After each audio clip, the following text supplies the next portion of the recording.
আমার বাচ্চাগুলো চেঁচাচ্ছে কেন? গিয়ে দেখি তো ওরা কেমন আছে। হায় হায়, আমার 3টা বাচ্চার মধ্যে আরেকটা বাচ্চা কোথায় গেল? আর ওর মাকেও তো দেখছি না কোথাও। আমার একটা বাচ্চা মনে হয় বাইরে খেতে আছে, গিয়ে দেখি তো। হায় হায়, বাইরে খেতেও তো নেই, গিয়ে খাঁচাই দেখি তো। কি খাঁচা তো আটকানো। রাজু ভাই মনে হয় সুন্দরীকে বের করতে ভুলে গেছে। গেটটা আমিই খুলে দেই। সুন্দরী, আমাদের একটা বাচ্চাকে খুঁজে পাওয়া যাচ্ছে না। কি আমার বাচ্চাগুলো? সত্যিই তো ঘরে আরেকটা বাচ্চা নেই। আমি তো একসাথে 3টাকেই ঘুমিয়ে দিয়েছিলাম, তাহলে আমার আরেকটা বাচ্চা কোথায় গেল? হায় হায় রে, তাড়াতাড়ি খুঁজতে হবে। গুলো চলো খেতের গাছগুলোর মধ্যে খুঁজি। রাজু, শুনেছো গুলুর একটা বাচ্চা খুঁজে পাওয়া যাচ্ছে না। রিঙ্কি, তাড়াতাড়ি চলো, একটা বাচ্চাকে খুঁজে বের করতে হবে। সুন্দরী, গুলো তোরাও বাড়ির চারপাশে ভালো করে দেখ। সকাল থেকে বাচ্চা খুঁজতেছি, কোথাও তো বাচ্চা মিললো না। রাজু, বাড়ির আশেপাশে খেত, কোথাও তো বাচ্চাটিকে পেলাম না। তাহলে বাচ্চাটি গেল কোথায়? মালিক, সকাল থেকে বাচ্চাটা খুঁজতেছি, কোথাও তো খুঁজে পেলাম না।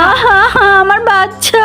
রাজু ভাই, আমার ঘর থেকে কিসের শব্দ আসতেছে? গিয়ে দেখি তো। রাজু ভাই, মালিক, সুন্দরী, তোমরা তাড়াতাড়ি আসো। দেখো, বাচ্চা তো কম্বলের নিচে আরামে আরামে ঘুমাচ্ছে, আর আমরা এদিক খুঁজে খুঁজে মরতেছি। বন্ধুরা, বাচ্চা তো পেয়েছি। তোমরা তাড়াতাড়ি লাইক সাবস্ক্রাইব করে দাও।